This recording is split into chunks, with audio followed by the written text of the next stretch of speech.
Hi, my name is Winslet, and welcome to my video on if Dragon Rulers from the new Dragon Dawn DLC of Age of Wonders 4 are better than the Wizard Kings in the base game. Ever since I got access to the DLC, I've been wondering about this question. So far, I've streamed about 20 hours of Dragon Dawn and have been asking my community if they think dragons will be competitive in multiplayer.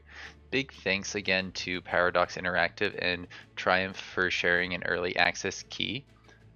So far, the consensus appears to be that Dragon Rulers are close to matching the effectiveness of Wizard Kings and are just much better than Mortal Champions. I think if you go into multiplayer lobbies, you're not going to see a lot of Mortal Champions right now with the way things are currently balanced. About 99% of players are playing Wizard Kings, and usually the ones that are playing Champions have agreed to play against somebody who is also playing champion because they're kind of tired of seeing Overchannel or both players having access to as many casting points as Wizard Kings get. They get a lot of casting points quite quickly. When you get 5 casting points per level, it doesn't take many levels to double your ability to cast spells and get more summons in the fight. Um, but these dragons, they scale really well too. They just don't quite seem to be quite as good at the lower levels, and maybe after level 12 or so, they become slightly stronger than Wizard Kings. But that's just theory crafting at this point. I haven't really gotten to test it in multiplayer. Dragons get this really great ability at level 12. An upgrade to their breath, which makes it a larger range and allows it to inflict a lot of very powerful status effects. This save that we're looking at is from the story realm, the Ashen War, which comes with the new Dragon Dawn DLC, and it took me quite a bit longer to get my hero to level 12 in this playthrough. Usually I can get to level 12 around turn 40 to 50, but I found that a lot of the fights in the area had some really strong defending stacks, and it was pretty challenging for me to split off my leader in 1 or 2 units to try and put as much experience on my leader and those units as quickly as possible. If you want to know more about how you can make the most out of your fights, how to get the most experience out of the fights, and how to level up your units as quickly as possible, I did do a video on that a couple weeks back that I've gotten a lot of positive feedback about. If you're interested in that, I'll link it in the top right here. But basically, once this guy gets to level 12, he gets access to some very powerful skills. His first thing, he gets an aspect that he gets to pick. I went with Materium.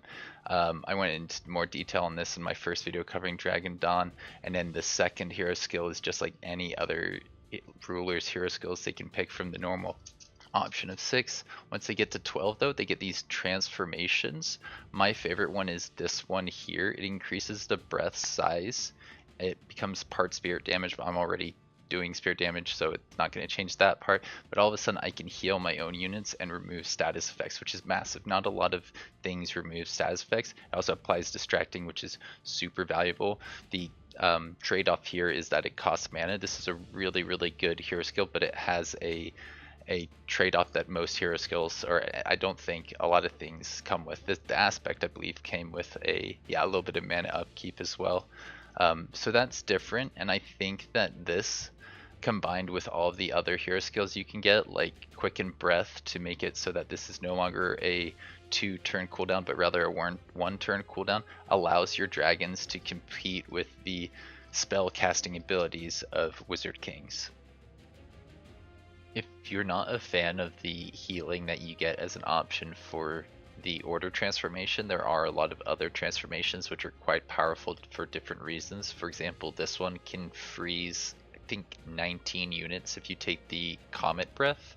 Yeah, because 1 hex radius is 7, and then you need to add, I believe, 12 on top of that to get a 2 hex radius, because all of a sudden this goes from being a breath attack that does 1 hex radius to a breath attack that does a 2 hex radius, hitting a lot more units. Range 5 is going to be able to hit pretty far away, and then you'll be able to hit enemies that are kind of grouped together about 5 hexes away from the edge of your movement range, because this is a single action attack, which is very powerful. There's also a few other level 12 things, which are quite good. I might just take like a, I don't know, astral or something like this to get that taken care of, some elemental because it's good. And then in here we would probably want to look at something else that stuns. Yeah, there's the, you can guild or, you know, stun people with the Materium transformation. You can do the similar thing, hit 19 units and try and take them, take away their action points for a turn using this transformation.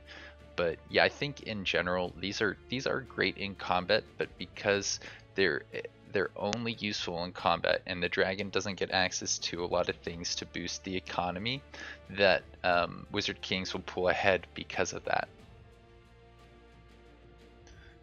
Now, don't get me wrong, it is great to have more casting points in combat because you'll be able to get more spells, but sometimes that's a little bit of a waste of mana. I think one of the major advantages from getting more casting points is that you can come in here and summon units more often and get enchantments more quickly. A lot of people will enact their enchantments only before a really important fight and then cancel them, meaning Wizard Kings will be able to prepare their next round of enchantments for their next big fight much more quickly.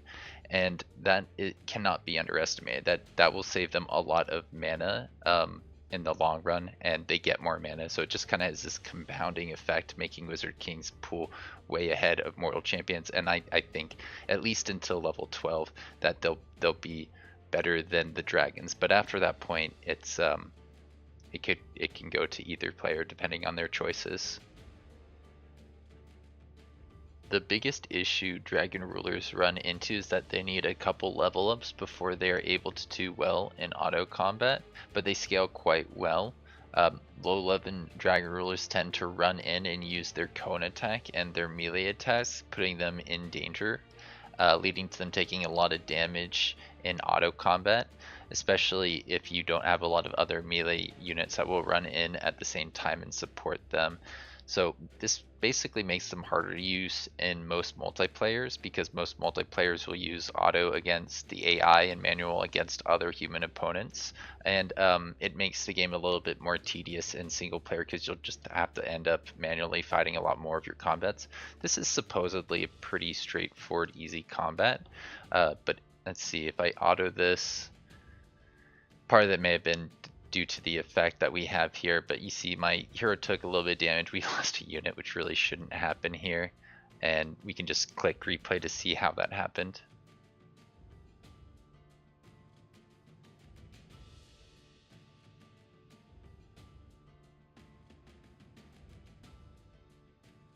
I need to get in really close to do anything.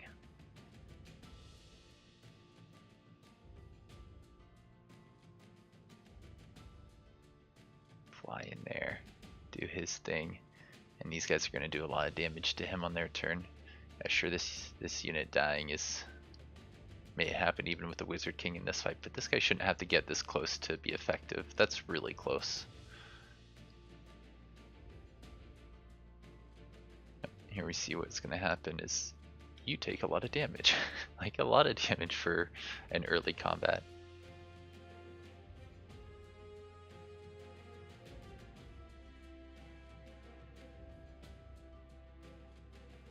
He's just too far forward for this guy to fight effectively alongside him.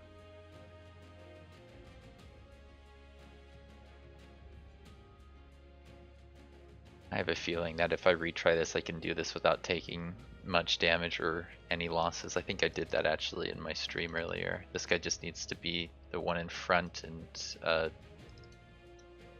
go stand behind him. This guy really does not need to be that far forward in order to support his friends. We'll just let them come to us.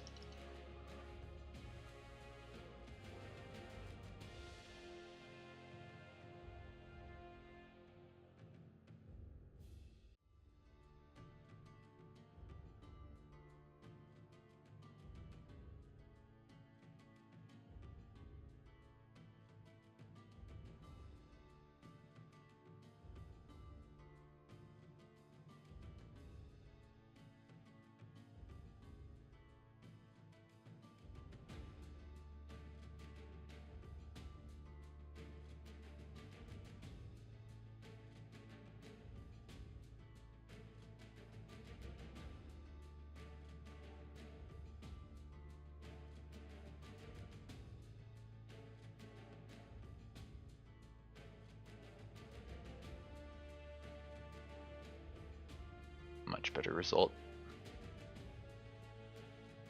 One of the biggest advantages Dragon Rulers have is that their Dragon Breath cannot be countered by Spelljammers, or that you can use it when you're trying to attack cities that have special provinces like this Spelljammer, which typically make it so you can't use spells, or rather only the defender gets the ability to use spells.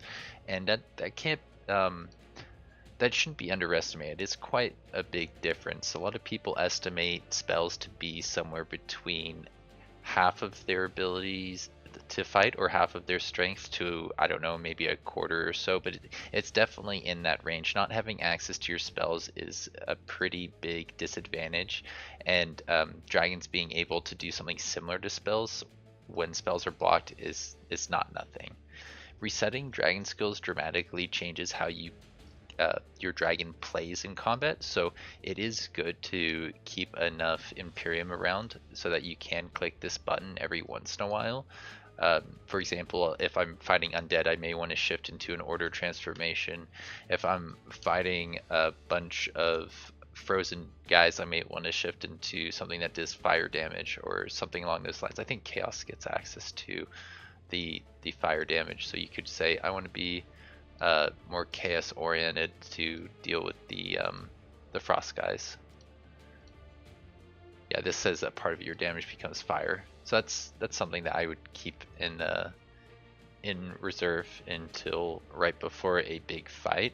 Apparently, a lot of multiplayers reset their heroes so that they can get rid of experienced leader and inspiring leader, and if you don't, they say that basically your leaders are effectively 2 levels lower than they could be, at least in terms of the abilities that you could be picking from here. If you don't if you're not using it in combat, if it's like an economic based trait, it can be worth getting rid of it right before one of those big fights, just like it might be worth resetting your skills right before a big fight just to get access to different transformations.